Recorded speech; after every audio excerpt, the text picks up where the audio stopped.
Olá, seja bem-vindo a mais um culto da Igreja Presbiteriana de Tambaú. Essa comunidade de corações amigos e de braços abertos que renova o seu prazer e a sua alegria em ter você e sua família cada vez que nós nos encontramos por intermédio desta gravação do nosso culto que você vai assistir agora. Esperamos que a mensagem que Deus preparou para você lhe desafie, lhe edifique, traga ao seu coração uma mensagem de Deus, que tem como título Coragem para ser diferente. Um desafio para os cristãos nos dias de hoje. Certamente você vai ser abençoado. Boa mensagem.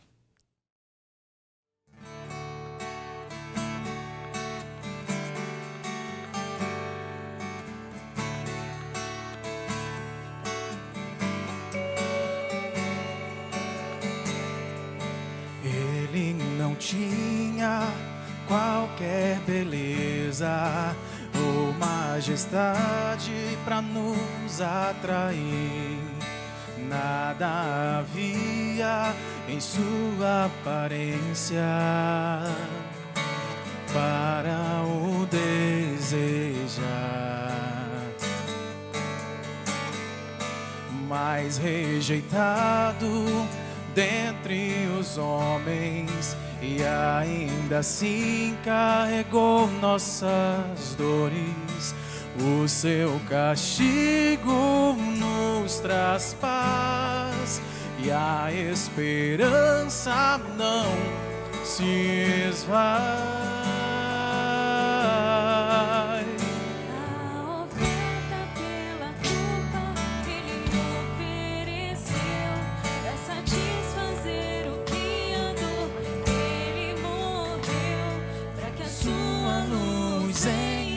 Pudesse brilhar, o Filho do amor se entregou em nosso lugar.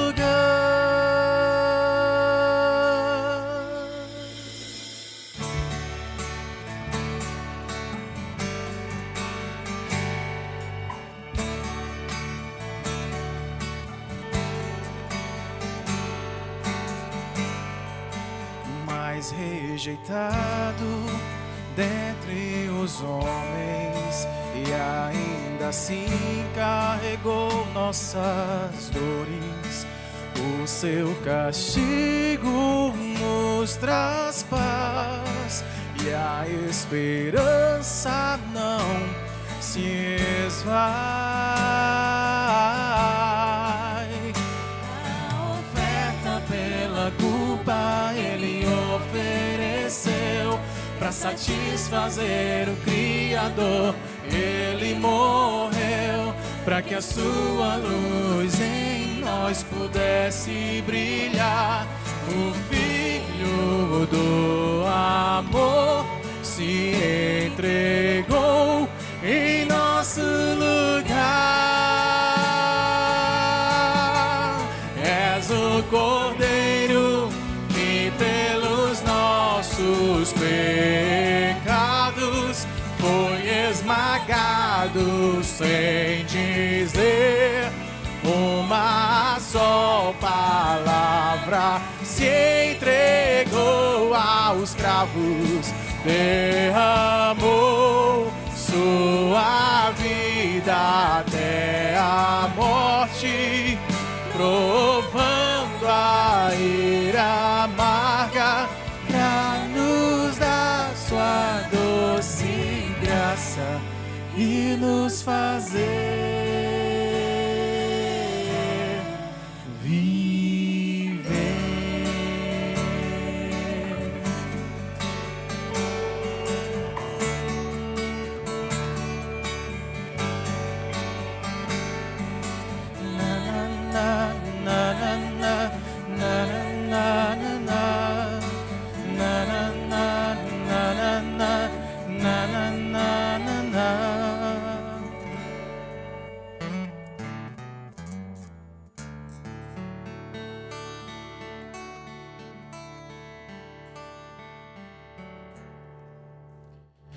Boa noite, irmãos. Graça e paz do Senhor a todos.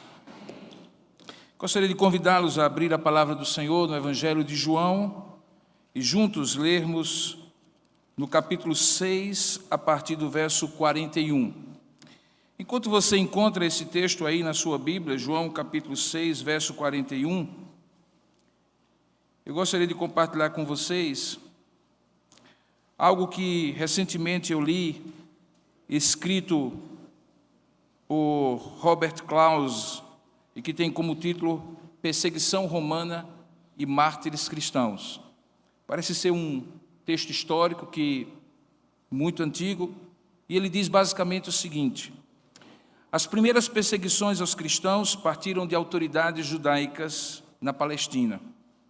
O primeiro mártir, aquele que morre por sua fé, registrado nas Escrituras, foi o diácono Estevão, está lá em Atos, capítulos 6 e 7. Ele foi apedrejado por uma multidão, possivelmente por volta do ano de 36 depois de Cristo. O próximo foi Tiago, filho de Zebedeu, irmão de João, um dos 12 apóstolos, que foi morto por Herodes Agripa no ano 44, está lá descrito em Atos capítulo 12. De acordo com Joséfo, historiador judeu, e Eusébio, Tiago, o irmão de Jesus, que escreveu a carta de Tiago que temos na Bíblia, e líder da igreja em Jerusalém, foi apedrejado também como resultado da instigação do sumo sacerdote no ano 62, logo depois da morte do do governador Festo. Por volta do ano 64, houve uma expulsão de judeus de Roma, ordenada pelo imperador Cláudio e registrada pelo historiador romano Suetônio. E, segundo os historiadores, essa expulsão pode ter sido resultado de um tumulto causado por cristãos judeus de origem judaica que estavam pregando a Cristo nas sinagogas e que acabaram sendo rechaçados, perseguidos pelos judeus que não queriam aceitar a Cristo e criaram toda uma situação. Nero, que naquela época era o imperador romano, enfraquecido, usa esse subterfúgio, essa desculpa, e resolve então pôr fogo em Roma. E ali no ano 64, Roma inteira arde no fogo que foi iniciado por Nero, mas cuja culpa foi colocada nos cristãos.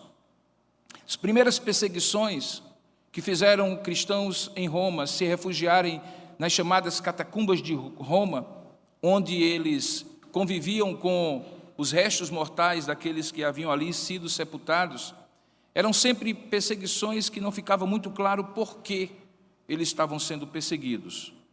Havia uma óbvia, clara perseguição ao fato do cristianismo não ser uma religião que pudesse se misturar às demais.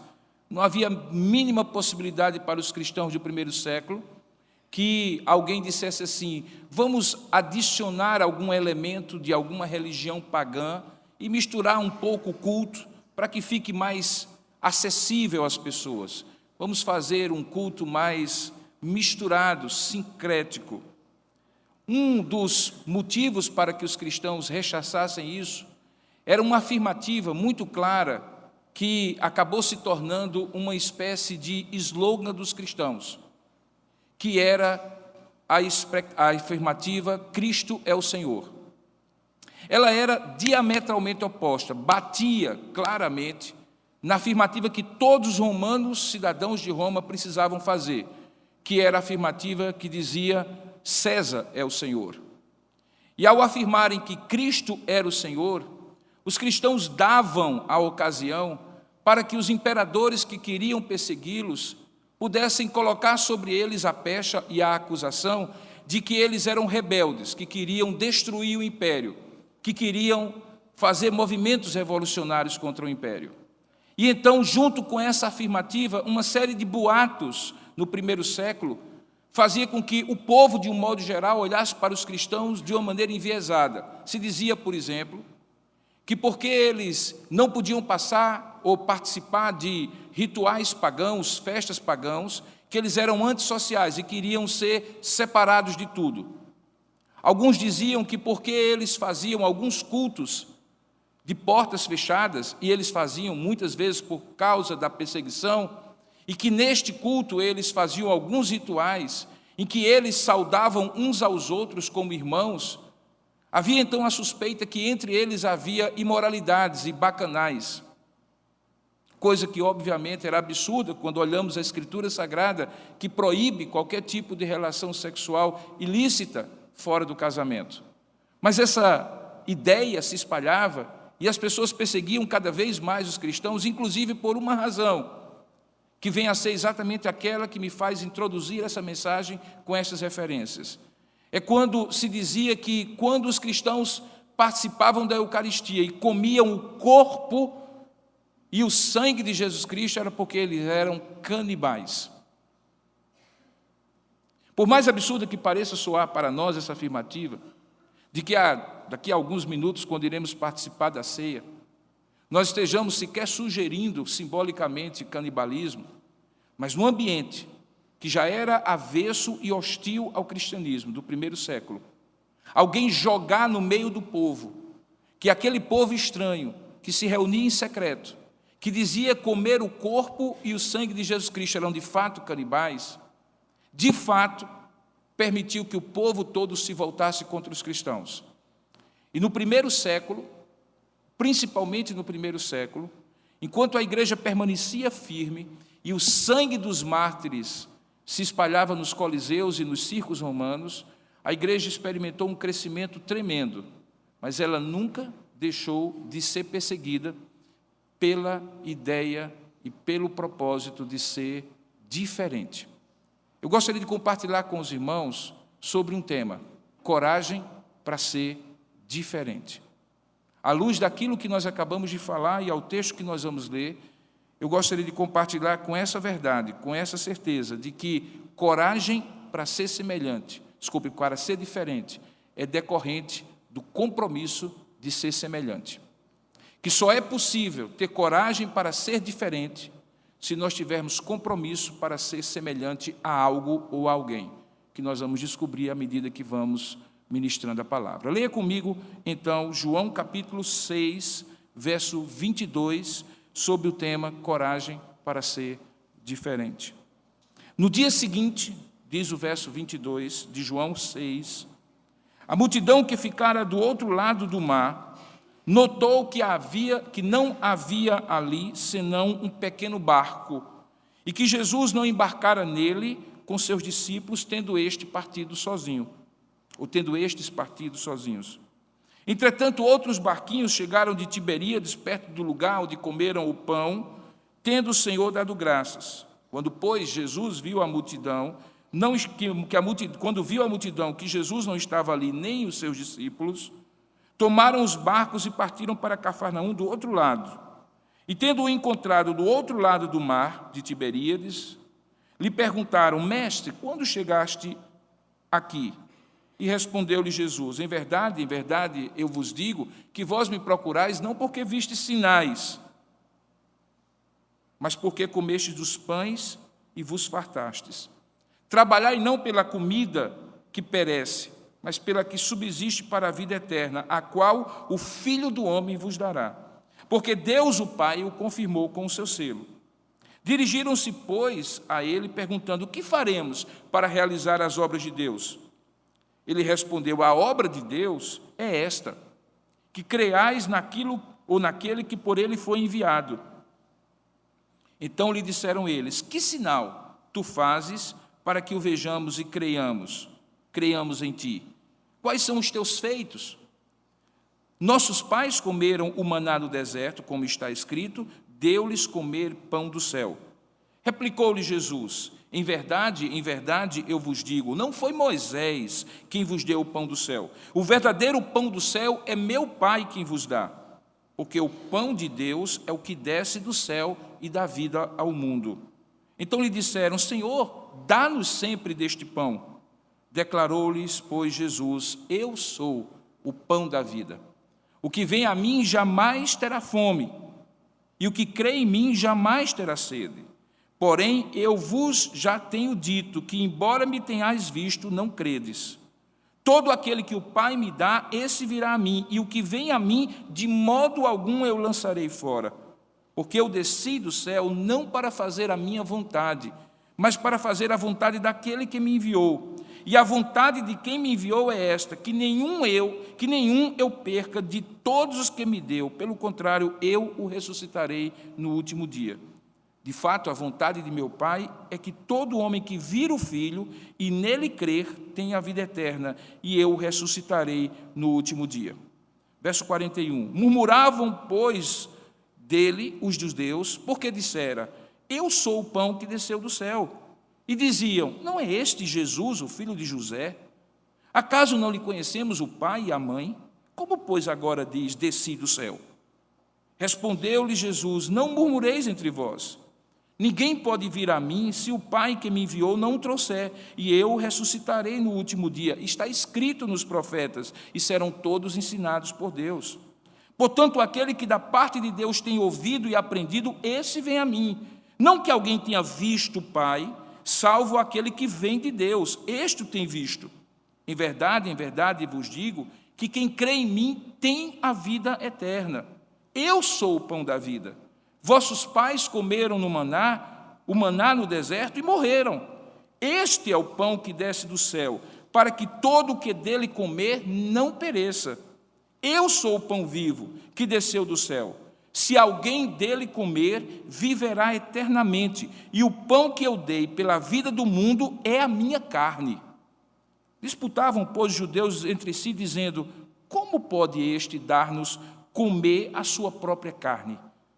Respondeu-lhe Jesus: em verdade eu vos digo, se não comerdes a carne do Filho do Homem e não beberdes o seu sangue, não tendes vida em vós mesmos. Pois quem comer a minha carne e beber o meu sangue tem a vida eterna, e eu o ressuscitarei no último dia. Pois a minha carne é verdadeira comida, e o meu sangue é verdadeira bebida. Quem comer a minha carne e beber o meu sangue, permanece em mim, e eu nele. Assim como o Pai que vive me enviou, e eu igualmente vivo pelo Pai, também quem de mim se alimenta, por mim viverá. Este é o pão que desceu do céu, em nada semelhante àquele que vossos pais comeram e contudo morreram. Quem comer deste pão viverá eternamente. Estas coisas disse Jesus quando ensinava em plena sinagoga de Cafarnaum. Que Deus abençoe sua palavra lida. Amém. Vamos pedir a Deus a sua iluminação? Ó Deus amado e querido Pai, assim como aqueles homens, nós corremos o risco de não compreender as tuas palavras, porque a nossa mente é limitada, a nossa lógica não alcança verdades espirituais. E se não for o teu Espírito que inspirou esta palavra, que ilumine o nosso coração para compreender o que está escrito, nós sairemos daqui, ó Pai, tão ignorantes como aqui entramos, tão longe de Ti como talvez estejamos. E, consequentemente, assim como aqueles que comeram do maná do deserto durante 40 anos, e que por todos os dias daqueles 40 anos viram o milagre do sustento e da provisão de Deus, mas não perceberam o que aquilo significava, ó Deus, nós também corremos o risco de passar 40 anos da nossa vida, ou a nossa vida inteira, vendo cada dia Deus fazer coisas maravilhosas na nossa vida, e mesmo assim não compreendermos. Não queremos que o Senhor nos diga nessa noite: vocês estão comendo do maná, mas não estão entendendo nada. Queremos que o Senhor, pelo contrário, abra o nosso entendimento, dilate a compreensão da nossa vida, do nosso coração, dos nossos olhares espirituais para esse texto, e nos ensine a entender o que significa coragem para ser diferente, porque se tem compromisso para ser semelhante. É o que nós oramos e te pedimos em nome de Jesus. Amém. Em plena sinagoga de Cafarnaum, Jesus proferiu essas palavras, é o último versículo que nós lemos. Ele estava diante de judeus, acerca dos quais não se podia dizer que eram ignorantes daquilo que Deus fizera durante 40 anos no deserto e que ainda estava fazendo. Os judeus que ouviam essa mensagem, esse discurso de Jesus, eram conhecedores das Escrituras Sagradas. Eles sabiam e tinham recebido todo o Antigo Testamento como revelação preparatória para o Messias. Mas eles tinham limitação de visão, porque, entre outras coisas, eles interpretavam tudo o que ouviam de Jesus e do próprio Deus de maneira literal. É verdade que Jesus é o mestre das figuras de linguagem. Ele cria, por exemplo, todo um estilo, ou desenvolve todo um estilo chamado parábolas, que são histórias que nós conhecemos com grande lição moral. E, além disso, ele usa metáforas. Para qualquer um de nós fica muito claro que quando Jesus dizia, por exemplo, que aquele que comer da minha carne e beber do meu sangue, ele não estava dizendo literalmente. Mas era claro para os romanos, quando queriam perseguir os judeus, que ali estava uma nota, que ali estava uma ideia de que talvez eles fossem canibais, que comiam carne e sangue humano, o que obviamente é um absurdo. Mas mais absurdo é que não romanos, mas judeus, que tinham toda essa herança da Escritura Sagrada do Antigo Testamento, não tivessem a capacidade de perceber aquilo que estava tão claro e que Jesus falava nesse texto. Esse texto é o primeiro de 7 referências no Evangelho de João, em que Jesus apropria-se com autoridade da expressão eu sou. Pela primeira vez, Jesus usa essa expressão eu sou, e que liga esse texto àquele momento em que Jesus, ou Deus Pai, se revela para Moisés, quando em Êxodo capítulo 3, verso 14, Moisés está no Monte Sinai, na Península do Sinai, cuidando daquilo que era rebanho do seu sogro, no deserto de Midian, e ali ele vê uma sarça ardente, que inclusive é o símbolo da Igreja Presbiteriana do Brasil, e é atraído por essa sarça porque era um fenômeno estranho. Aquele arbusto do deserto se queimava, mas não se consumia, não virava cinza. Ele se aproxima e do meio daquela sarça, ouve-se uma voz dizendo assim, tira a sandália dos teus pés, porque o lugar em que tu estás é santo. Era Deus falando com Moisés, e a partir dali chamando-o para que ele voltasse ao Egito, onde ele havia morado por 40 anos, agora para libertar o povo.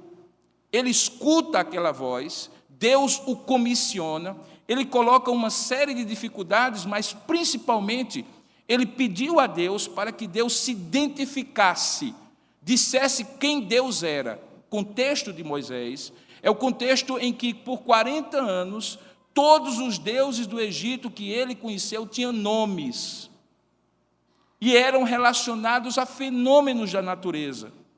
Quando ele vê um fenômeno da natureza como aquele, obviamente ele pergunta a Deus quem ele era. E Deus então responde para eles, eu sou o que sou.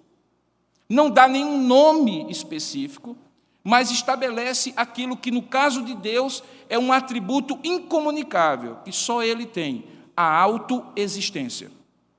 Tanto é que no vocabulário hebraico, no cotidiano, no dia a dia, as pessoas usam uma construção gramatical que poderia ser melhor traduzida quando elas se referem a si mesmas da seguinte maneira, eu estou sendo Robson, eu estou sendo pastor, eu estou sendo isso ou estou sendo aquilo.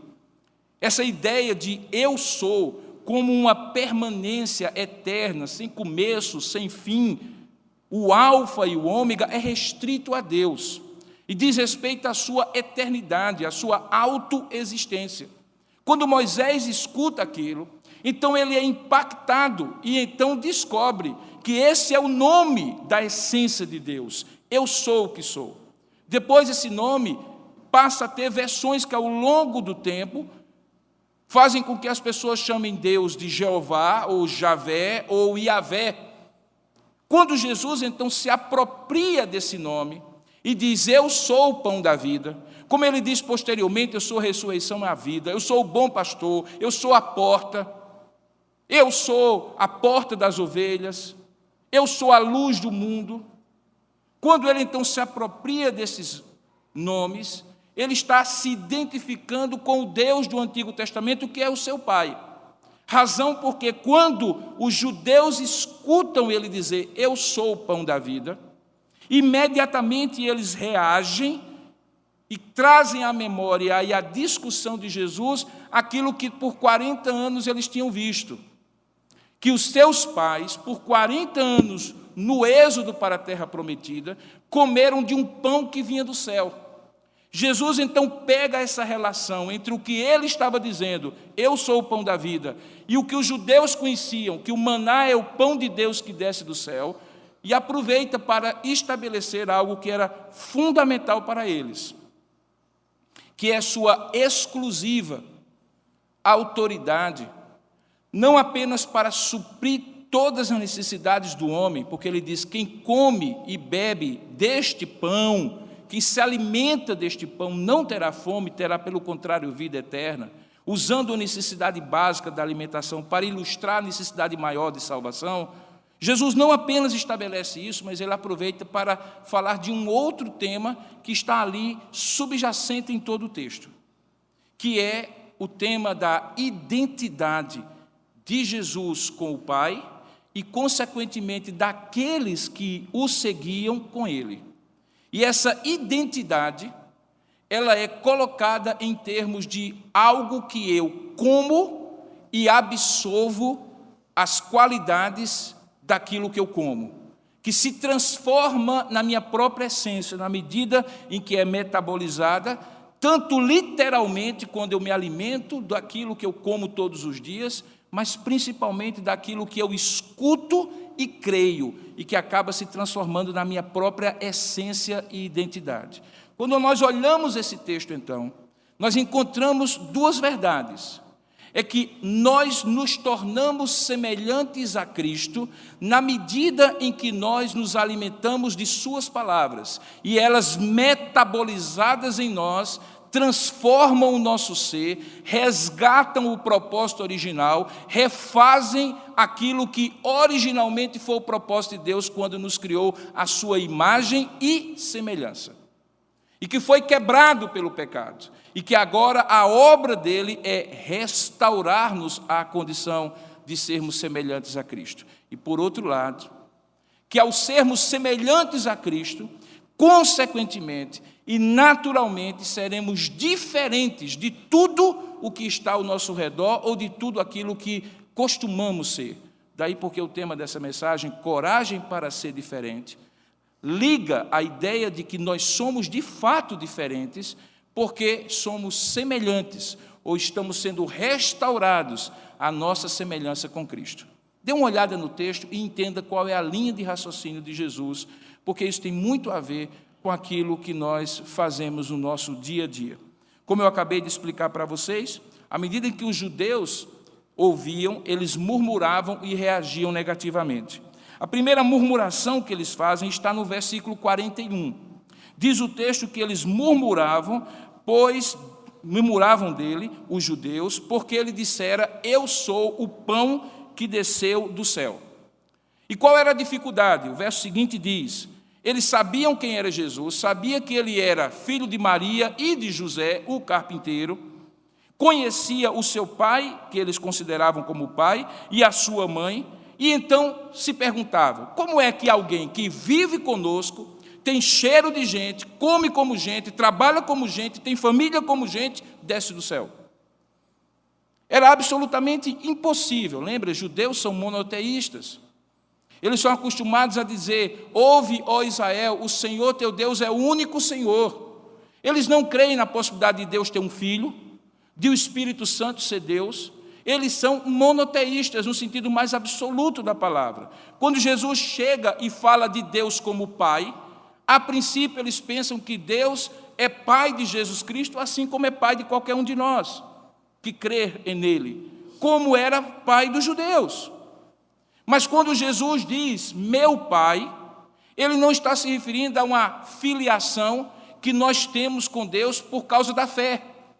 Ele estava falando de uma filiação essencial. João colocou isso no primeiro capítulo, quando diz que Jesus é o unigênito do Pai, que ninguém jamais viu a Deus, porém, o unigênito do Pai, foi quem o revelou.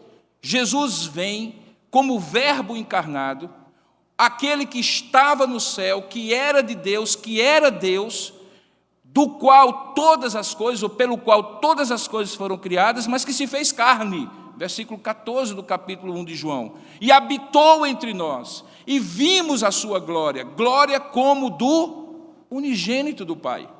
Era esta relação de filiação completamente especial que Jesus tinha com Deus, que fazia com que os judeus estranhassem que como é que aquele homem dizia isso, se ele era filho de José, filho de Maria, era conhecido, trafegava, conversava com as pessoas, era feito de carne e osso. Eles também não entendiam como, diante disso, alguém poderia vir do céu, descer do céu, como diz aqui no verso 42, e ao mesmo tempo ser gente, como todos sabiam que ele era. A grande questão que os judeus levantam em primeiro lugar é a questão da encarnação de Jesus. E a questão da encarnação de Jesus tem a ver com a identificação que ele decide ter conosco. Por favor, sigam a compreensão do texto. Por que Jesus precisou se encarnar? Por que o próprio Filho de Deus simplesmente não salvou-nos do céu, ao invés de descer do céu? Por que ele precisou se fazer carne, assumir a forma humana, forma de servo, nascer no ventre da bendita Virgem Maria, crescer, viver as realidades de infância e adolescência, que obviamente na época não havia, mas que aos 12 anos entrou na vida adulta no templo, vocês conhecem a história, e a partir dali começou a viver como qualquer... Por que isso? O que significa isso? A Bíblia diz que significa um propósito de, se tornando homem, resgatar como homem os homens perdidos. A encarnação, irmãos, é uma necessidade que Deus se impõe para que possa resgatar como homem aquilo que o homem não pode resgatar a si mesmo. Ele não é um anjo que diz assim, vá para lá, ali é o caminho, faça isso. Ele chama para si e diz assim, assim como eu e o Pai somos um, no momento em que eu me torno gente, homem, eu me torno semelhante a vocês. Aquilo que nós chamamos de encarnação é, portanto, uma atitude de Deus de se assemelhar a nós. Obviamente que não no pecado, porque fica muito claro que a semelhança no pecado nós já tínhamos, mas não com Deus, mas com aquele que nos afasta de Deus. Quando o homem, no capítulo 3 de Gênesis, resolve pecar contra Deus, em certo sentido ele resolve abrir mão da imagem e semelhança de Deus, com a qual ele foi criado, para ter uma comunhão e um nível de intimidade que nenhum outro ser criado tinha, para ser semelhante àquele Lúcifer, que encarna naquela serpente e o tenta para rebelar-se contra Deus. Na queda, o homem decide deixar de ser semelhante a Deus para passar a ser semelhante ao inimigo de Deus. Está implícita ali que uma questão de semelhança havia mudado de polaridade. O homem criado à imagem e semelhança de Deus passa a se tornar um homem à imagem e semelhança do pecado e daquele que havia introduzido o pecado no universo quando quis ser igual a Deus, Lúcifer, querubim ungido da guarda de Deus. A partir daí, sendo assemelhado ao pecado, o pecado transforma, dilacera, mutila, faz com que esse ser humano cada vez mais seja menos semelhante a Deus e mais semelhante ao pecado. As palavras, atitudes, pensamentos que são pecaminosos e que fazem parte da minha e da sua realidade, da realidade deste mundo caído, não são outra coisa do que, além de sinais, frutos de uma natureza pecaminosa, Daí porque na teologia reformada nós dizemos que nós pecamos porque somos pecadores. Nós não somos pecadores porque pecamos. Nós, porque temos uma natureza pecaminosa, é que essa natureza se manifesta com palavras, atitudes, pensamentos, motivações pecaminosas. Quando Cristo assume essa semelhança, desce até nós, não brinca de ser homem, pelo contrário, se encarna, nasce como homem, vive como homem, sofre como homem, é para resgatar uma semelhança perdida. E é isso que ele diz claramente aqui, olha só o que ele tem. Ele diz assim: portanto, todo aquele, aí ele fala da questão de quem vem do Pai, trazido pelo Pai para ele, diz, portanto, verso 45, todo aquele que da parte do Pai tem ouvido e aprendido, esse vem a mim. Não que alguém tenha visto o Pai, salvo aquele que vem de Deus, que é Ele mesmo, esse o tem visto. E em verdade vos digo que quem crê em mim tem a vida eterna. E aí ele reintroduz o tema do pão da vida. E quando ele introduz o pão da vida, isso aqui é importante, irmãos. Ele diz que ele é o pão vivo, verso 51, que desceu do céu, e se alguém dele comer, viverá eternamente, e o pão que eu darei pela vida do mundo é a minha carne. Na cruz, Jesus vai ao extremo, ao ápice da identificação com o homem. Por quê? Porque a cruz não era o lugar de Jesus. A cruz era o meu lugar, o seu lugar. A Bíblia diz que toda aquela alma que pecar, essa morrerá. A cruz é a consequência, a morte, separação de Deus, é a consequência de um viver dessemelhado de Deus, diferente da ideia de Deus. Jesus vai ao mais profundo dessa falta de semelhança, quando se identifica comigo e com você, pagando o preço que eu e você não conseguimos pagar. E aí há o entendimento, que quando ele faz isso, e diz, quem participar, compartilhar da minha carne e do meu sangue, e aí ele está se referindo ao seu sacrifício na cruz, tem identidade comigo. Como é que isso hoje, ou desde então, é expressado? Através de 2 sacramentos. E agora vocês vão começar a juntar as pecinhas. No batismo, nós nos identificamos com a obra de Cristo feita no Calvário. Existem 2 formas de se batizar. Os irmãos batistas e imersionistas, de um modo geral, batizam mergulhando as pessoas. Os aspersionistas, presbiterianos entre eles, batizam colocando água sobre a cabeça. Polêmicas à parte sobre o que é o método certo ou errado, ambos têm uma ideia por trás muito importante. É que quando eu me batizo, ou alguém me batiza, eu estou sendo batizado para que todo mundo, publicamente, saiba que essa realidade interior de que Deus me regenerou, agora é pública e notória. Eu sou de Cristo. No caso do batismo por imersão, existe até uma certa fórmula que é usada por Paulo na carta aos Coríntios e que é repetida pelos pastores que batizam por imersão.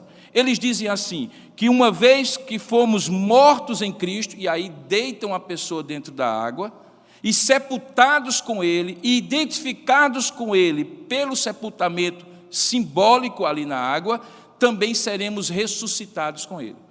E no caso dos batismos por imersão, a ideia é que da mesma maneira que o Espírito Santo desce sobre Jesus, quando identificado com Ele, como a água que desce sobre o corpo, assim também o batismo simboliza a ideia de que o Espírito Santo desceu sobre nós e nos fez ideia com Ele, ou identidade com Ele. O que eu estou querendo dizer com tudo isso, irmãos? É que, seja por imersão ou seja por aspersão, como eu falei, polêmicas à parte, o que significa o batismo de alguém? Para a grande maioria de nós que veio de uma tradição não protestante, O batismo significava o seguinte: para esse menino não morrer pagão, batiza ele. Por quê?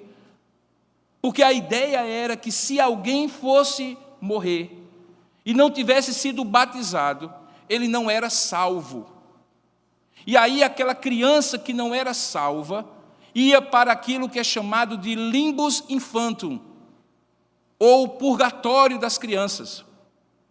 No caso da igreja protestante reformada, nós não batizamos nem crianças, nem adultos por isso. No caso de adultos, o que nós dizemos é que uma vez você identificando-se com Cristo, todo aquele que crê, como diz Jesus, e for batizado será salvo. Por isso que todo batismo, antes do pastor colocar a água, a pessoa tem que professar a sua fé. Meu irmão, você acredita que este livro é a palavra de Deus, que se revela e que diz que existe um Pai, o Filho? Sim. Meu irmão, você crê que Jesus Cristo é um? Sim. Baseado na pública profissão de fé, o batismo é ministrado. E o que significa o batismo? Acabou confissão secreta. Acabou vida cristã que ninguém sabe. Acabou falta de identificação. A partir dali, todo mundo vai me ver como alguém que publicamente disse: eu sou de Cristo, eu sou semelhante a Ele. Mas existe um outro sacramento, que é aquele que, depois da pessoa identificar-se inicialmente com a obra regeneradora de Cristo feita no Calvário, e simbolicamente compreender essa identificação, ela precisa paulatinamente, continuamente, diariamente, se identificar pela união mística com Cristo, que faz com que eu passe a ser habitação do Espírito e parte do corpo de Cristo. Quando daqui a pouco nós celebrarmos a Eucaristia, e nós olharmos para o pão e para o vinho, e relembrarmos as palavras de Jesus que diz: isto é o meu corpo, dado em favor de vós, e isto é o sangue da nova aliança, tomai e comei, nós não estaremos fazendo apenas um memorial. Não é apenas porque é em memória de mim, é porque nós cremos que ao participar da Eucaristia, espiritualmente a nossa fé é reafirmada, a nossa identidade com Cristo é reafirmada, porque Ele mesmo diz que aquele que come do meu pão, simbolicamente referindo-se ao ritual da ceia, como símbolo daquilo que é a identidade com Cristo, é meu, e aquele que bebe do meu sangue, referindo-se ao sangue simbolizado pelo vinho, também é meu. Veja que no versículo 52, depois de ver superada a discussão sobre quem era Jesus, se ele era realmente somente filho de José e Maria ou era filho de Deus, no versículo 52, uma outra discussão acontece. Diz o versículo: disputavam, pois, os judeus entre si, dizendo, e qual era a polêmica? Como é que ele pode nos dar a comer da sua própria carne? E veja que eles fazem o mesmo questionamento, que parece ser o questionamento que fez com que os romanos que perseguiam os judeus dissessem que eles eram canibais. Eles interpretam literalmente. E ao interpretar literalmente, eles acabam errando numa doutrina que depois vai ter um nome, chamada transubstanciação, que é a ideia de que o pão se transforma no corpo. Daí porque eu e você fomos ensinados a não mastigar na nossa primeira comunhão, se você teve essa tradição, a hóstia. Porque ao fazer isso, você estaria mastigando o corpo de Cristo. Obviamente que a nossa ideia e doutrina sobre isso não é literalista.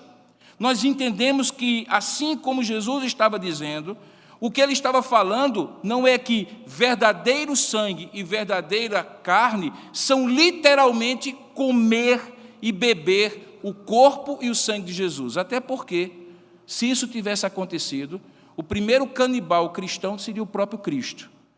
Porque na primeira ceia, é ele que, em primeiro lugar, come do próprio pão e do seu próprio sangue, simbolizado no vinho.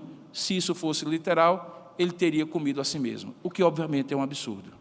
Mas veja que quando ele eles perguntam, voltando ao verso 20, 52, como pode este dar-nos a comer a sua própria carne?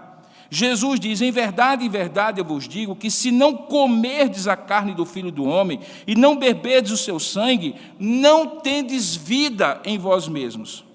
Porque quem comer a minha carne e beber o meu sangue tem a vida eterna, e eu o ressuscitarei no último dia. Pois a minha carne é verdadeira comida, o meu sangue é verdadeira bebida. Quem comer a minha carne e beber o meu sangue, e aí olha só, permanece em mim, e eu nele. Se o batismo é o meio pelo qual você entra no corpo de Cristo, a Eucaristia é o instrumento, o sacramento, a ordenança pelo qual você permanece no corpo de Cristo, pela identidade com Cristo, mas não apenas uma identidade ritualística. E por isso eu gostaria de agora, chegando ao final da mensagem, chegar àquilo que eu quero propor para os irmãos. É que se eu me torno cada dia mais semelhante a Cristo, como eu devo ser, como é a obra que Cristo fez, como o batismo diz e simboliza, como a Eucaristia diz e simboliza, obviamente que ser semelhante a Cristo é, consequentemente, ser diferente de tudo aquilo que não é Cristo. Coragem para ser diferente numa sociedade que a Bíblia diz que jaz no maligno, que está identificada com o maligno, não é porque nós somos melhores, não é porque somos perfeitos, pelo contrário, somos pecadores salvos pela misericórdia de Deus. Mas uma vez salvos, sim, fomos tornados diferentes. Agora diferentes porque somos retornando à semelhança de Cristo, diferentes de tudo que está ao nosso redor. O apóstolo João, que escreve esse evangelho, escreve também uma epístola, e ele diz assim: não ameis o mundo, nem as coisas que no mundo há, porque quem ama o mundo, o amor do Pai não está nele. Ele está falando de algo que nos separa, que nos desassocia, que nos individualiza, que nos distingue do que está ao nosso redor. A ideia de mundo não é de uma sociedade, de um país, de uma pátria, de um Estado, mas é a ideia de uma cosmovisão, de um sistema de crenças, de valores, de objetivos, de propósitos de vida que são diametralmente opostos. Daí porque Jesus diz, nós não sois do mundo. Não há como vocês se identificarem com o mundo, sendo assemelhados a Cristo.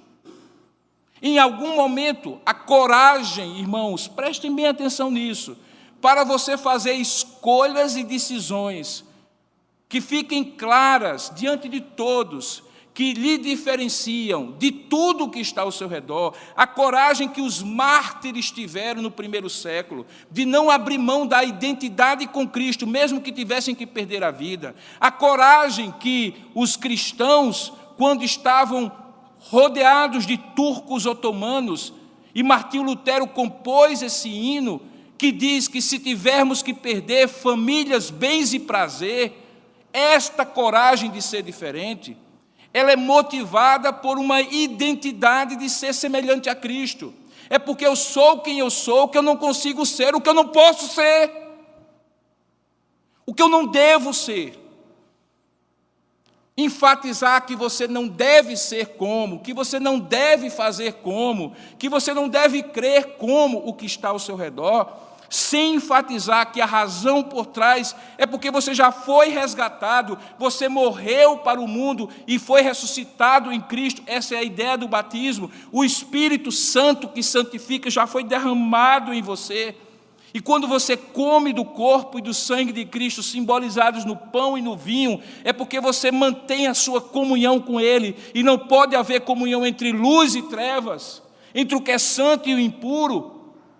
É preciso, então, que você entenda que você nunca terá coragem para ser diferente, para sofrer o dano e o ônus de ser estigmatizado, apontado, excluído. em todos os lugares onde você existe como pessoa, em todas as funções e papéis sociais que você tem, pelo simples fato de você ser cristão, você nunca terá essa coragem, se você não entender que você não tem como ser igual àquilo que você já foi resgatado para ser diferente. E que você só consegue ter coragem de ser diferente se você estiver imbuído de uma ideia de que você foi resgatado para ser semelhante. Talvez uma das frustrações que nós, líderes cristãos, temos é quando temos que explicar às pessoas por que elas não devem fazer isso ou não devem fazer aquilo. Quando, na verdade, as pessoas precisavam pensar somente uma coisa. Sendo quem eu sou, isso glorifica aquele a quem ou de quem eu estou sendo feito semelhante? Alguém colocou isso numa palavra, numa expressão muito simples. Em seus passos, o que faria Jesus? Quando eu tenho que explicar e descer a detalhes, olha, não é conveniente que você faça isso ou aquilo. Você está dando um mau testemunho disso ou daquilo. Olha, não é conveniente que você faça do jeito que todo mundo faz, que você use as mesmas palavras que todo mundo usa, que você tenha os mesmos comportamentos. É como se eu estivesse dizendo a você, olha, tenha coragem para ser diferente. Eu prefiro dizer para você, tenha coragem para ser semelhante. Assuma o fato de que você foi resgatado das trevas para a luz. Assuma o fato de que você é de Cristo. Assuma o fato de que a morte de Jesus no Calvário foi o maior gesto do amor de Deus para se assemelhar a você. Ele se tornou carne e habitou entre nós. Ele se tornou como nós. Como é que nós podemos, de maneira tão desleal, decidir ser diferente do Deus que resolveu ser semelhante a nós?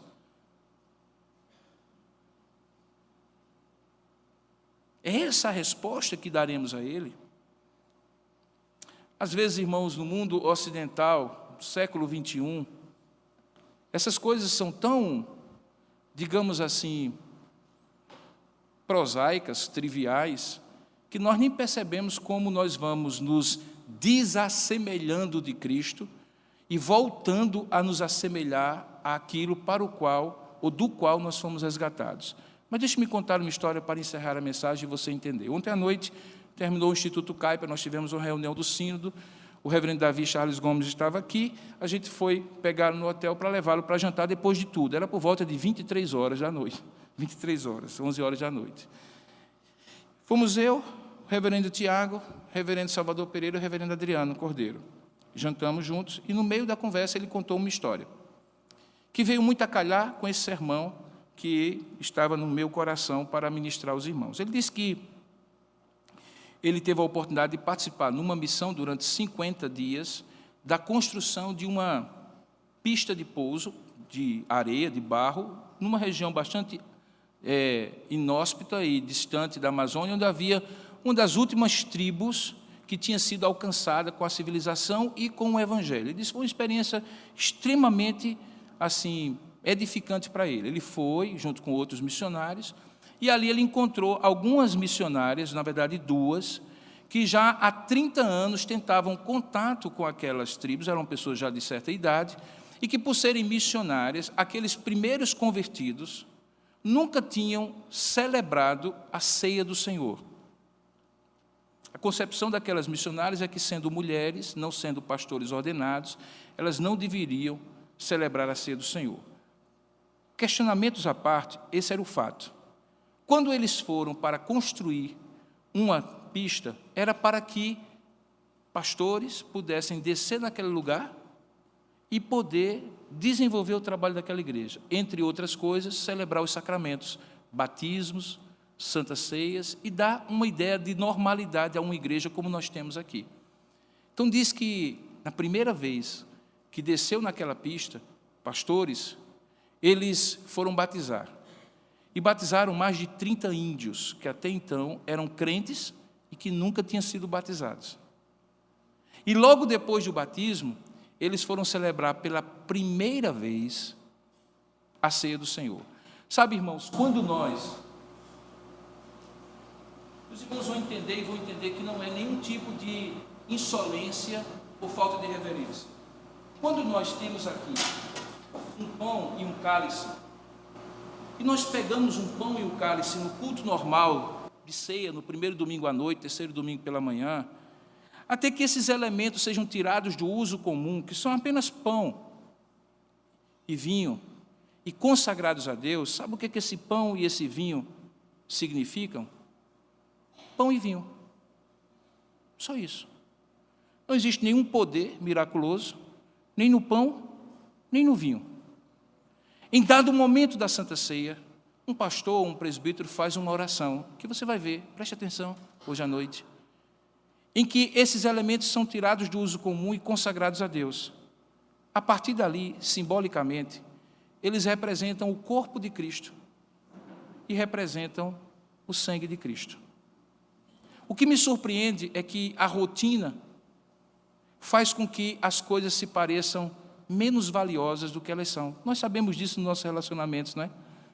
No nosso relacionamento de casal, no nosso relacionamento de pai e filho, de irmãos, a rotina de usualmente pegarmos um pão e um vinho não dá valor sobre isso. Mas naquela tribo, pela primeira vez, aqueles homens e aquelas mulheres convertidas estavam celebrando a ceia.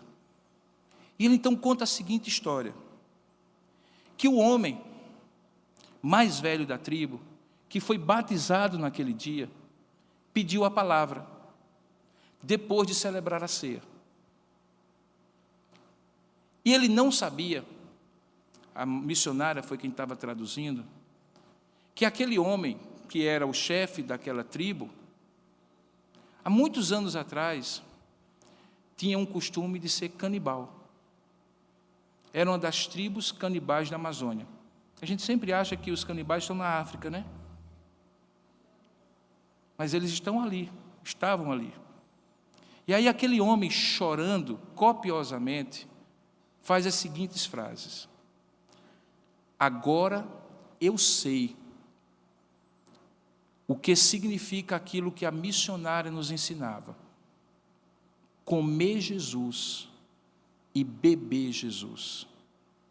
Porque antes de conhecer Jesus, nós comíamos os homens e bebíamos o seu sangue para ter as qualidades deles. Por isso que nós jamais comíamos um guerreiro que fosse covarde e que na batalha não morresse lutando. Mas aqueles que morriam lutando e os que eram mais ferozes eram os troféus mais cobiçados. E era eu que comia aqueles que eram os mais valiosos. Agora eu sei que ao comer este pão, que é Cristo, e beber este cálice, que é o seu sangue, eu vou receber todas as qualidades que Ele tem dentro de mim. Na simplicidade daquela teologia daquele índio, ele estava dizendo assim: eu agora sou um com Cristo, porque Ele está dentro de mim. Ele faz parte agora da massa do meu sangue. Eu comi Jesus, carne, e Jesus, sangue. Ele entendeu literalmente como os judeus, mas ele entendeu mais do que literalmente. Ele entendeu que ao celebrar a ceia, assim como depois de ter sido batizado, ele passou mais do que em qualquer outro daqueles 30 anos a ser semelhante a Cristo. E se você é semelhante a Cristo, você tem coragem para ser diferente. Eu não precisarei dizer para você o que é ser diferente. Nem precisarei dizer para você que você deve ser diferente. Basta que você pare e pense o que significa ser semelhante a Cristo. Comer um pão, beber um cálice, mas mais do que isso, é identificar-se cada dia e em cada momento por palavras, pensamentos, atitudes, escolhas e propósitos de vida com aquilo que Deus em Cristo fez por você. Que Deus nos ajude a ser cada vez mais semelhantes a Cristo e a ter mais coragem para ser diferente. Amém?